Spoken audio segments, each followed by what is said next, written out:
Okay, it's 2 o'clock.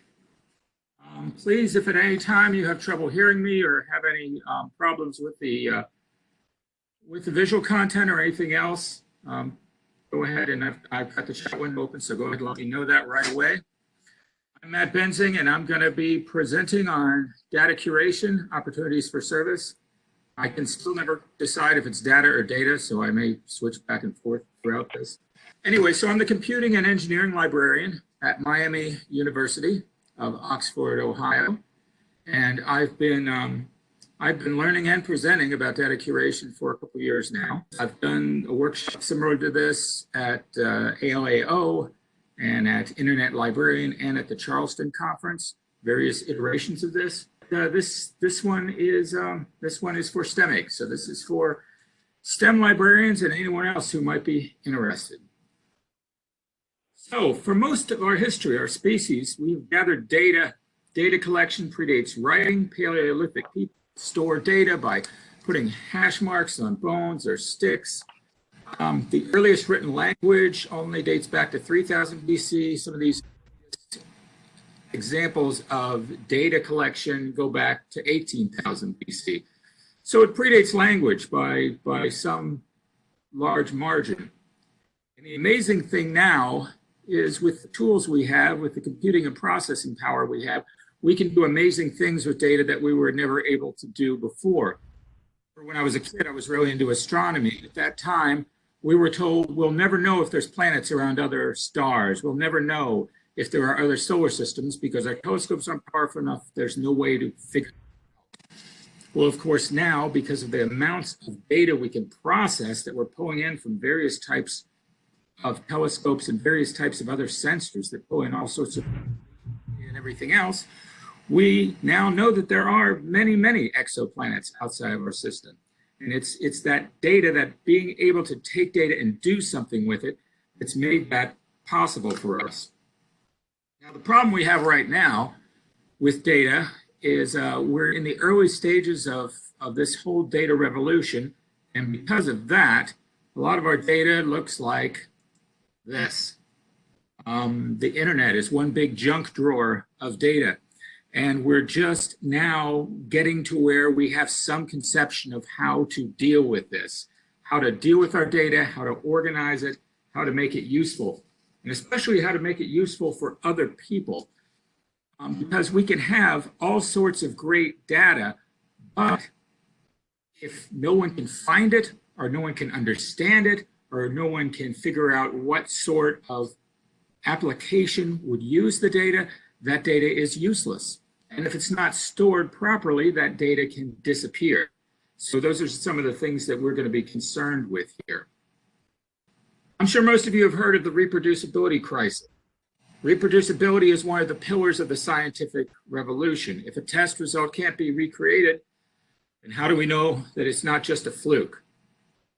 Several well-publicized recent studies have concluded that even some of the best-known and most cited experiments from the last century suffer from an inability to be replicated. This is a crisis because it casts doubt on the value of academic study at a time when mistrust towards higher education is at an all-time high. The general public has become highly skeptical of experts in most fields. This has real-life consequences. How is it that climate change is even debated in our society? How could anyone doubt the necessity for vaccines?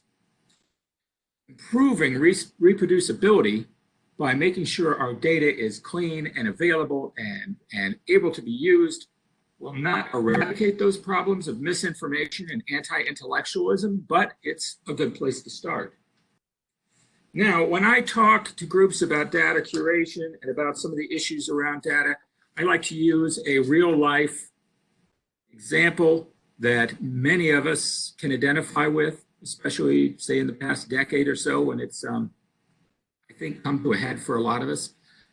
This is a Pentax K1000 camera. I used to have one of these, the classic 35 millimeter camera that many of us, many of you included, I'm sure, used to take pictures with.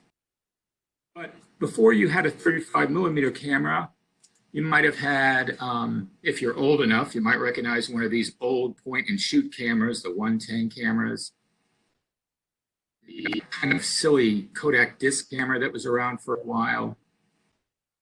And then at some point, you might have moved up and actually got a digital camera. What an amazing thing that was. It was a camera that could take pictures that were computer files. So suddenly, instead of only taking 26 or 24 or 36 pictures at a time, you could take lots and lots and lots of pictures, all with this digital camera, and you could put them on the computer and share them with people. It was an amazing thing. And then around that time, you started having the capability to take pictures with your cell phone. Cell phones, especially at this time, the pictures were pretty bad. It was usually a very low resolution camera. But what the cell phone camera gave us the capability to do was have a camera with us all the time. Even with the smaller digital cameras, you usually didn't think to always have one in your pocket, but with a cell phone, suddenly you've always got a camera. Maybe the picture wasn't that great, but you always had that capability.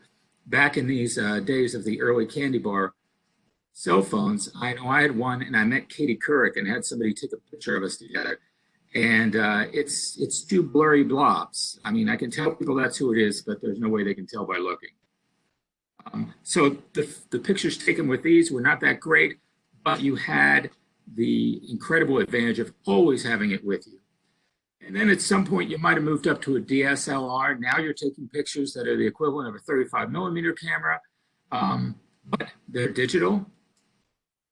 And then we moved on to the iPod, the iTouch iPod, and suddenly the pictures start getting better.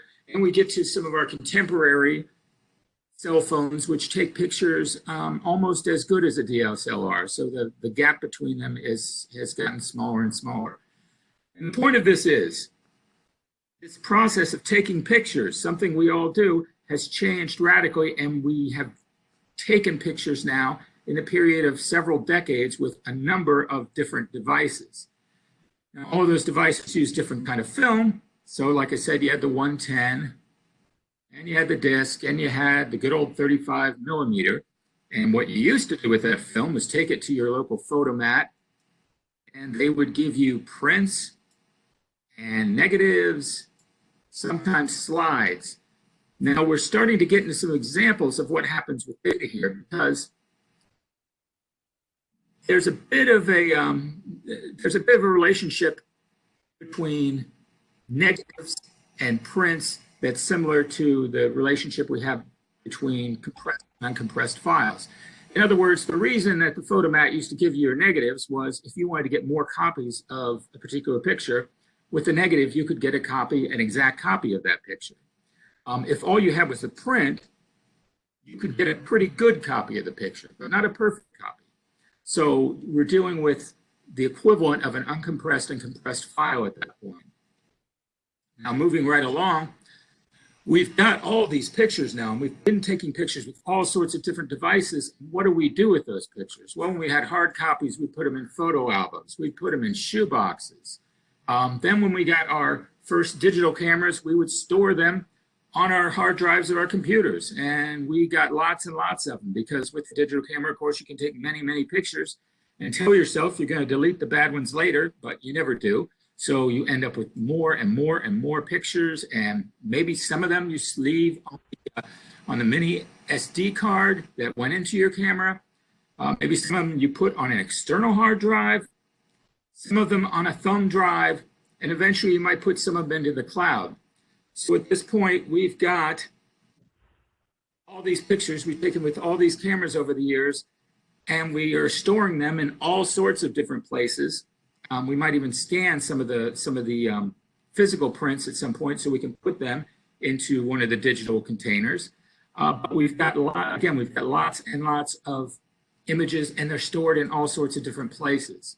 And they're in all sorts of different file formats, or they could be, because we've gone through a lot of preferred image formats in the past decades. And so some of these are uncompressed, some of them are compressed, some of them are proprietary, some of them are from software that we maybe use to clean up an image after we took the picture.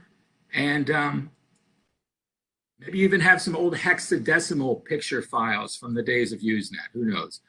So you've got all these different files, and you've got all these pictures in all these different file formats and all sorts of different naming conventions. And sometimes you might have two different pictures with the exact same name because of the naming convention of two different cameras. You've just got all these things. They're all dissimilar. They all need to be organized. They all need metadata. If you're taking a picture with a digital camera, the technical metadata is applied, where it was taken, how it was taken, that sort of thing. But it doesn't tell you who's in the picture or the context of the picture. You need to figure all that out. And then at some point, you're going to want to actually store that stuff somewhere in a repository. And a lot of us are using Amazon Photos or Google Photos, Shutterfly. Apple makes it easy with the iCloud. So we've got all these pictures, and they're in all different kind of formats, but we want to gather them all together somehow and put them into some sort of repository with some sort of metadata so that they're useful, because a big drawer full of photographs isn't that useful. I got into an argument with my sister not too long ago about whether we had a sheep when I was a kid. She swore we didn't. She'd never seen one. I could go into my Google Photos, type sheep, and pull up a picture of me with that sheep from 1969 and prove it to her, because I had that metadata attached to it. That file was useful. It wasn't just sitting off somewhere where I would have to look through a whole bunch of things to get to it. I had made it useful. So when you've gone through this process, as many of us have, you have become a curator. This is the essence of what digital or data curation is. It's going through this process to clean up and organize and make data useful.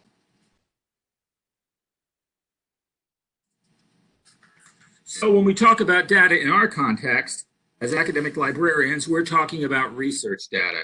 And you sometimes have to clarify these terms, especially when you're talking to faculty, because depending if they're in computer science or various other disciplines, they might take the phrase data curation, data management. They might interpret that slightly differently than you do.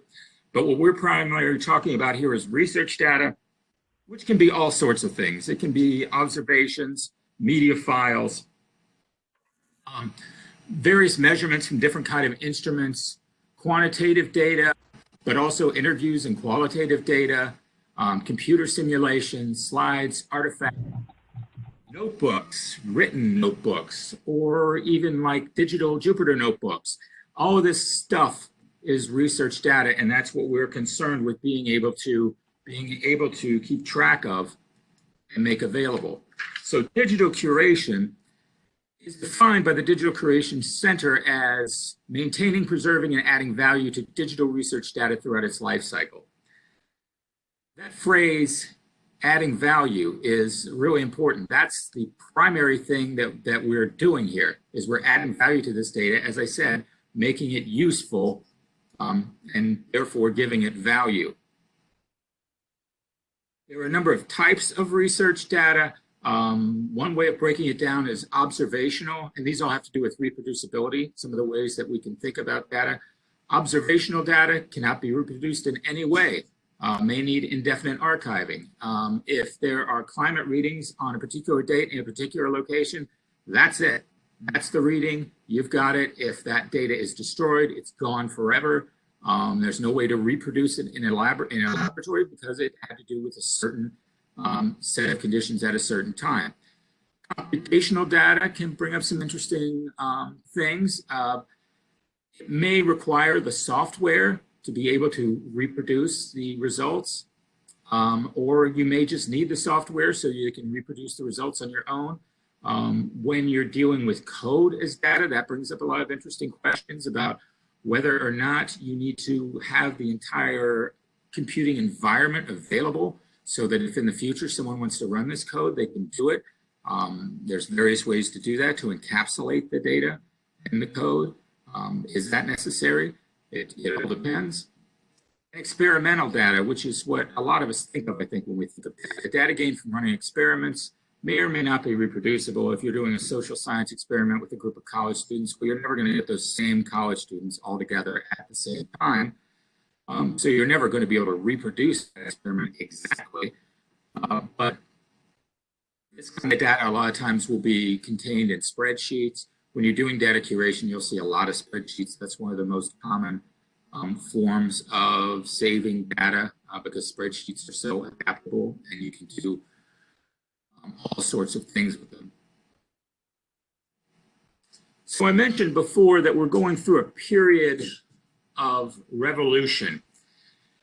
And what I meant by that is we've gone through the information, we're still in the information revolution. We can call this data revolution sort of a mini revolution within the bigger revolution.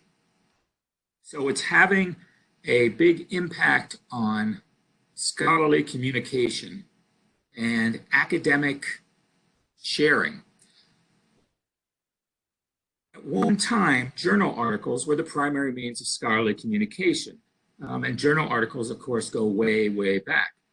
And we're still figuring out how to deal with journal articles in the digital world because, of course, we still send students out with citations that talk about volumes and issues and page numbers, even though we're almost dealing with an e-journal that has none of those things. That just has a URL, just has links.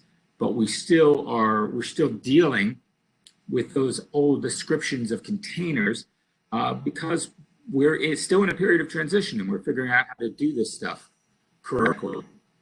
So the journal article has been with us for a long time. It's digital now, usually, but we still deal with some of the old conventions. But in the past, the data behind the journal articles might be accessible, but it was usually kind of difficult. I'm a scientist. I run some experiments.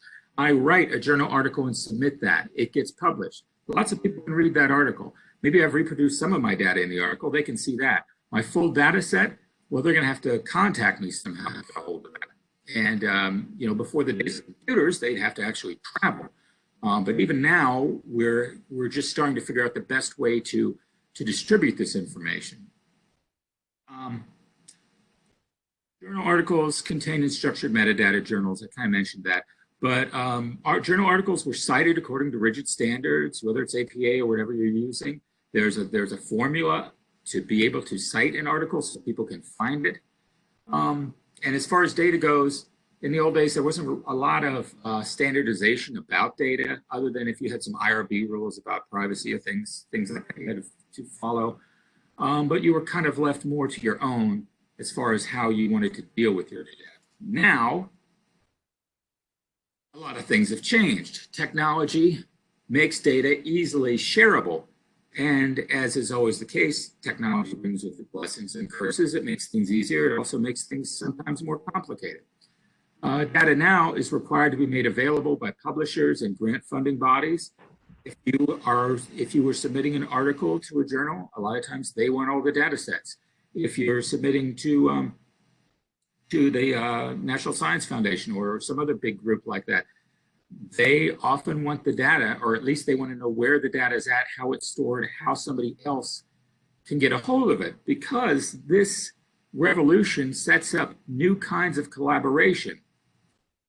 Now, if I collect a big data set and do some research with that, write an article on it, I have that data set somewhere where other people can get to it. Maybe someone else has another research idea that would work off of the data that I've already collected. They don't need to reinvent the wheel. They can collect data again. I've got the kind of data they need already. And if that data is readily available, then you can have someone running some new research off that same data, save a lot of time and energy, and increase the amount of important research that can be done. And so now we expect data to be standardized, cataloged, distributed. And in the end, this benefits everybody, not just other researchers using the data. It often helps out the researcher themselves because, let's face it, a lot of people in the academic world, a lot of researchers aren't the most organized people in the world. My wife used to clean faculty offices, and there were offices where she would have to dance around piles of paper and scrubs and everything because they had some very idiosyncratic organization systems going on in there. So when data has been standardized and cataloged, not only can other people find it, you can find your own data and be able to use it again. So that's very useful. You also have the capability of having your data cited now, which if you do a lot of research that involves gathering a lot of data, but not so much publishing, that's something that can help a faculty member out as far as being able to prove their impact in ways other than just traditional journal publishing. So there was an article published by the Data Curation Network called How Important Are Data Curation Activities to Researchers? And of course, I'm going to publish this presentation online, and you can look this article up. It's very interesting to look at. It talks about how the places where data curation functions are falling between the gaps, things that researchers think are important, but they know aren't getting done. For this particular survey, they cataloged 47 different activities. I won't go through those now. Involved with data curation, I mean, you could break this up differently. Maybe some of them, maybe there's not really 47, maybe some of them can be clumped together, maybe they can be separated more.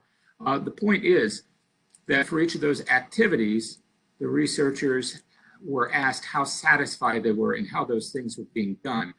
And one of the results was no single data curation activity was happening in ways that satisfied the majority of our participants. There wasn't any particular activity where everyone felt confident about what was going on with it. I also found there were gaps in support for activities that were very important, but they're not happening in a satisfactory way. And one of the conclusions DCN came to was these may be areas of opportunity for libraries to invest in new services and or heavily promote services that may already exist. They're not reaching the researchers who value them. One of the things we look for in these days of constant transition and disruption as librarians is new opportunities. We're not needed at the reference desk quite so much anymore. We're not needed to do some of the traditional things we've done in the past. So it's always useful to find new opportunities, new things we can do. And with this change in the amount of responsibility a researcher has towards their data, there's an opening for librarians to take the lead. And of course, if we don't, others will. Springer and a number of other publishers and scientific commercial organizations are offering to do this data curation work themselves. So as is often the case, if libraries don't do it, someone else will jump in there and try and fill in the gap. So some of the opportunities for libraries that this opens up is creating adequate documentation. Again, going back to our cartoon there, a lot of times researchers don't really think through the amount of documentation they need or the clarity of it or the comprehensiveness of it. Providing secure storage, often we can do that, if especially if your institution has a scholarly repository, that can be a good place. Performing quality assurance for data, that's part of the whole data curation process. Creating or applying metadata, or applying missing metadata. Sometimes some metadata might be there, but it might be incomplete, there might not be enough. You might need to suggest some different schema that would be more appropriate to the data being described. Visualizing data, if you are skilled in that, or if there's people on your staff that are skilled in that, or if there's people in your library who want to become skilled at that, it's not that hard to find online courses to teach you a lot of these things. So data visualization is another area that libraries can branch off into. And especially for academic librarians, educating our faculty about some of the issues with data, some of the things we've talked about here, how to put together a data management plan, those sorts of things. Because there's things that faculty may not know. They may not know they need a data management plan. They may not know the importance of documentation, of security, the importance of open data, that it's important that their data is available to the world. I've had faculty members that I've talked to and kind of gone through how they can make their data available and share it, and their first reflex is, why would I share my data? It's my data. But of course, they come around when you sort of explain what that makes possible, and the fact that a lot of the people holding the purse strings want that data to be open. And the importance of privacy, especially in the social sciences. I won't go deeply into this, but again, there's a link here that'll tell you more about some of the things going on with data management and being sensitive to privacy issues. Some of these quotes here are really interesting. 87% of the American population can be identified by a combination of just their zip code, gender, and date of birth. So if you have data, and it's been made anonymous by having names removed, or social security numbers removed, or some other unique identifier. The fact is, it may not be anonymous, even with those obvious things taken out. And there are various software applications that can help with that, that actually go through and calculate how someone might be identified in some way and come up with different ways to randomize it and make it so you can store the important data but still not be in a position of possibly causing harm to somebody by making them identifiable in a research project on some sensitive subject. So how do we raise faculty awareness?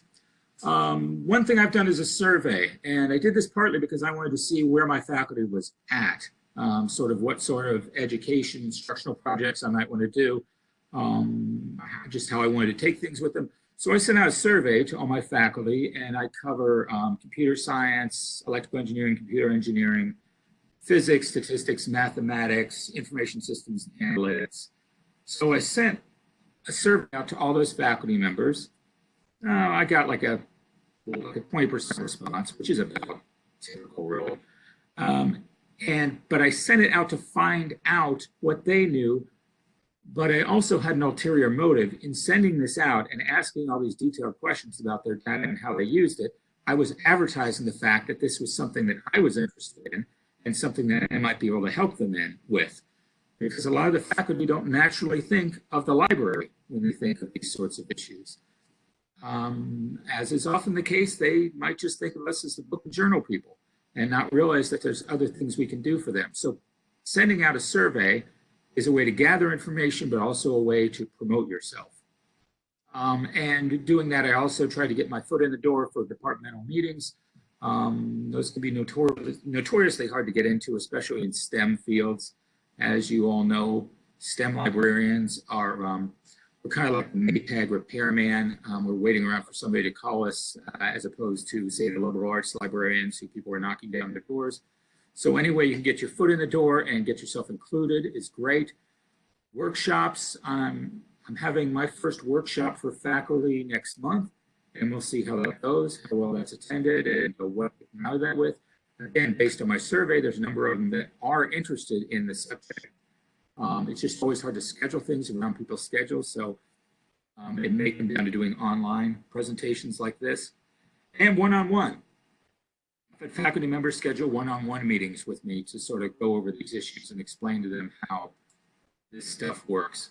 Now, some of the things I found out from the survey were interesting and enlightening.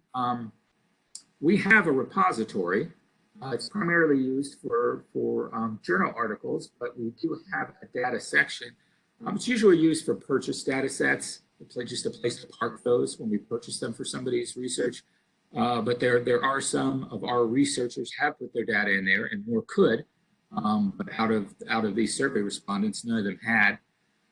59% of them had been required to submit a data plan, so they had some experience with that. Only 7% had used DMT tool, which is one of the most painless ways to put together a data management plan. If you're not familiar with it, it's a tutorial wizard sort of like Microsoft has. Just a thing to walk you through creating a data management plan that you can then submit, one that meets all the requirements that you would need, that you can then submit to a publisher or a grant funding body or whoever is requiring you to have a data management plan. And we have one set up through Miami and everything else, but only 7% of these people had used it. I asked about some of the more popular open repositories: Dryad, Mendeley, Figshare, Open Science Foundation. Out of my respondents, 0% had used those services to store their data. That was kind of interesting. And when I asked where their data is at now, the biggest answers were hard drive, the cloud, and external drive. Cloud wasn't specified, and I didn't give them the opportunity to say, define that further. So any number of things that can mean Dropbox or whatever. Here's a graph showing some of the formats they've got their data in, and you may or may not be able to read this. You probably can since you're on machines and not looking at this across the room. Hard drives, still some stuff in physical notebooks, like I said, in the cloud. Floppy disks, yes, there is data out there still on floppy disks and some optical disks. USB drives, again, I don't know what it is. No one's using magnetic tape, thankfully. But a lot of legacy storage formats that data is still sitting out there on. And that can be an issue because, you know, all these things have, there's data that's important that's being stored away somewhere on a floppy disk. Well, all these things have shelf lives. I remember when CD-ROMs came out, we were told they lasted forever, and then pretty soon it was, well, you know, it's more like 8 to 10 years. So getting this stuff off of these different media and getting them, like we did with our photographs, into a repository in some sort of useful format is a priority. Now, at this point, if this was a physical presentation, there's an activity I'd have you do here. I was thinking about maybe trying to do this online, but I just don't think it lends itself to it. But just to let you know, if we were doing an actual physical workshop, it's where I'd have people break into groups, into twos. I know everyone loves doing that. Talk to your neighbor and kind of make the case to them as if you were speaking to a faculty meeting or some other stakeholder group, and make the case based on what you've heard here so far about why data curation and data management is important. So I'll come up with an elevator speech. So you can do that on your own if you wish. Moving right along. Process of data curation. Now, I like to think of data curation as the human part of this whole data management process. When you have a music service and they say their music is curated, what they typically mean is a human being picked that music out. It wasn't just assigned by an algorithm. So I think of data curation like that. This is stuff that human beings do well, and it follows a certain pattern. And lots of people have lots of different acronyms for this and describe it in different ways. The one that I've come up with that I like to use is Data C, and that stands for D, documenting the data. You're given some data by one of your faculty, one of your researchers to put into a repository. What's one of the first things you need to do is document it, see what kind of documentation it has, see if it if it's a computer, if it's like a program, does it have a README file that tells everything you need to know? Is there any metadata attached to it? Just what sort of documentation is there? And then the next step, which is a big step in data curation because it's something you do a lot of, asking questions. Someone gives you some research data in a spreadsheet. You need to start asking, as I just said, what kind of documentation does it have? You need to ask, can I understand this? Should I be able to understand it? Well, if it's in some esoteric specialty, you might not be able to understand it completely, although there's some guides out there that will help you with that, that I'll point out towards the end. Is someone who is familiar with a particular field, would they be able to understand it? Are things labeled in a way that makes sense? Does it seem like everything's there that needs to be there? Are all the pieces there? And sometimes you need to go back to the faculty member or researcher and ask them, you know, what's this about? You know, what is this field here? You know, there's some metadata missing here. Can you fill that in? Or can you give more of a description of what this program does or things like that? Part of the curation process then is translating into open formats. We don't like proprietary formats. Because you are requiring people to go out and buy something to be able to use this data, and we don't like to do that because that makes it a little less open. We want openness. Also, proprietary formats are less likely to stand the test of time. If the proprietor of a format goes out of business, a lot of times the format goes right with it. And you typically find all sorts of legacy systems out there and emulators and everything else that'll try and work with those old formats for you. But it's much simpler to just make sure all the data that you're saving is in an open format. If it's spreadsheet data, CSV is the way to go. Excel, not Google Sheets, even though it's free. It's just CSV is, unless there's some kind of special interactivity or macros or things in there that it's crucial be saved, which is typically not with data. If you're just trying to save the data, CSV is the way to go. If it's a document, you want to save it in some sort of plain text file, ASCII, or again, kind of resolving it to the simplest version of it that you can get. We also need to assess, fairness. I'm going to talk about what fairness is in just a minute. And then C, cleaning and validating, making sure that the data is valid, that it's been cleaned up, that there's no junk characters in there, or if you have one date format here and another date format somewhere, that sort of stuff. And there are software applications that help a lot with that, that automate a lot of that process. So that's the essence of the process of data curation. Now, when I talked about assessing fairness, fairness is a concept you hear a lot in the data curation world, and it came out of a workshop in 2014 that was represented academia, industry, grant funding bodies. They came up with this thing called Fair Data Principles. They're not binding. You can't force anyone to follow them, but they're generally accepted as best practices to follow when you are working with data, when you want to make it available to people. So FAIR, first, the F means findable. If we want our data to be used by people, they have to be able to find it. So one thing you need to make sure you have is a unique identifier, either a DOI or a handle. DOIs are more the standard now, I think. But a lot of times a publisher will give you one when you publish an article with them if you have a data set that needs a DOI also. If not, there's different services that will do that for you. DataCite and OSF are some of the ones that come to mind. So you want that data to have this individual identifier so someone can link to it from anywhere, someone can find it. Is it indexed? Is it in some kind of repository that indexes it, that makes it so you can search for it? Does it have a citation? It's a good practice for all data sets to have citations because, as I said earlier, some researchers do more gathering data than they do actually publishing articles, and they need to get credit for that. Need to get credit for that to be able to show their impact on the discipline. And data has every much need to be cited as journal articles. It's just as important. The A in FAIR is accessible. Is that data in a free and open repository? I've got a couple here, Dryad, ICPSRs, and OFO, you may have heard of these. These are repositories that are free and open to the public.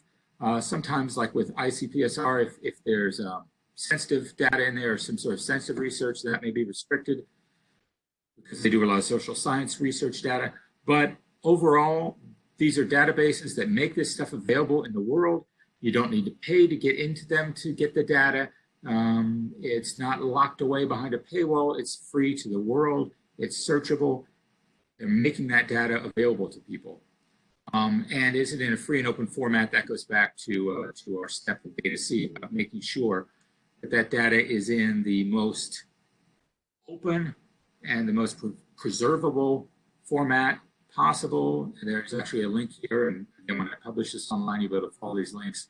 Smithsonian has a whole list of recommended preservation file formats that they recommend you use for maintaining different sorts of data.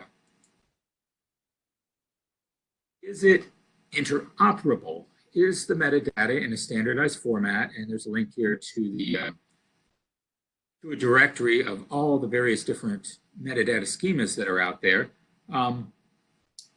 You want it to be standardized. You want people to be able to understand what the data is, how to use it, to understand the tables, to understand the labels. And you follow a metadata schema in order to do that. And there's metadata schema for just about every subject area. Some are very specialized, but if you're working in that particular field, you understand that particular schema and are able to make use of it then. If the data is code, are all dependencies included? I mentioned that earlier. Code just makes for an interesting case when you're talking about curating data, because it's data and it's not. It's data, but it's not static data. It's data that does something. And in order for it to do something, you might need to include other things with it, dependencies. Assuming that you want the code to be runnable, and you almost always would, there may be cases where you're just demonstrating the structure of the code or something like that, where it might not be necessary, but typically you want that code to be able to be ran, and if it's going to be ran, there's a lot of information you need about the operating system it's under, what application runs it, what version, all of that. And there are ways of including all that with the code. Some of you might be familiar with Docker. That's a process that wraps up the code with all the dependencies and a mini operating system and everything, so you just can reopen it and run that code just as if you were on the original machine, sort of like a virtual machine, but kind of bound up together.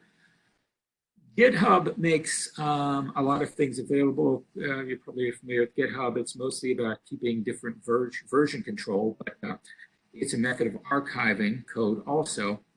Curation is a for-profit company. What they do is kind of interesting, though. If you give them code, they store it for you, and they store it for you in a virtual machine that lets anybody go in and run that code. So they take care of all that for you. I know, who is it? I think IEEE is using them now. If you turn in an article to IEEE and a data set, but also if you turn in any kind of code with it, they'll put it in Curation and link to it. So, you know, you kind of run into the problem there of, again, a for-profit company, and are they going to be around forever? And, you know, is that truly open? It might be good to use them, but also have that code stored somewhere else that's useful. Excuse me. And lastly, reusable. And by reusable, we're primarily talking about literally reusable, not just physically or technically reusable. So making sure that it's got a Creative Commons license. And these are the four main types of Creative Commons licensing. That's something you typically ask the researcher before you publish it, and that would be part of the metadata. You know, under what circumstances can someone use this data? The more open, the better. But there might be certain things that that need to be controlled, and the Creative Commons license has that capability to limit in there. Okay, we're coming up on our final rounds here. So these are some tools that are very useful for several of the steps that we were looking at. Again, I'm going to publish this, and you can follow these links and take a look at some of these things. OpenRefine, if nobody's used that before, OpenRefine is a very powerful tool for finding irregularities and finding invalid entries and finding just dirty data and being able to clean it up. Rio is a data conversion tool that works with R. If you've got files in R and you want to be able to save them into a CSV format, it helps with that. BMP tool, I mentioned that earlier. That's the data management wizard that walks you through how to create a data management plan that's acceptable to most bodies that require that. Data curation profiles and data curation primers. These are in the works, and they're very useful, especially if you're starting out. The data curation profiles, this is a group of documents that describe how data is used in a particular discipline. For example, if you wanted to know how astrophysicists use data There's a data curation profile for that that tells you sort of their practices with data, what sort of data they use, what formats you might run into. Kind of gives you the lowdown if it's not a discipline you're familiar with. Data curation primers do the same thing for file types. These just started last year, so we're getting more of these all the time. They're done by a group. I'm actually part of one of the groups, and they're done with peer review. So a group will write them, and another group will go through and look at them. And you typically like to look at primers on files you're not familiar with, so you see how well the explanations are working. But a data curation primer might be for something like some GIS format, or Jupyter Notebooks was one that we were looking at recently, where it explains what that file type is, what it's used for, some of the considerations you might have in curating it, and all sorts of background information. It's just as it says, a primer on how to work with that file and what it's used for. So again, I would follow those links at your leisure. Library carpentry, if you're not familiar with it, the carpentries are a series of groups. There's library carpentry, data carpentry, and software carpentry. They offer workshops and a lot of online tutorials that help you gain some mastery of some of these tools and some of these processes we've talked about. Very useful if you've ever gone to one of their workshops. I just want to make sure I linked to that here. If you have any comments or feedback, there's my email. I also have a survey here that I would like you to take. Okay, please fill out that survey, and if there's anything you think of later or any questions you have, feel free to drop me a line. You have my email, and you can anything in general about the idea of this program you can send to Daniela and I at the STEMIG listserv. And thank you for your attention.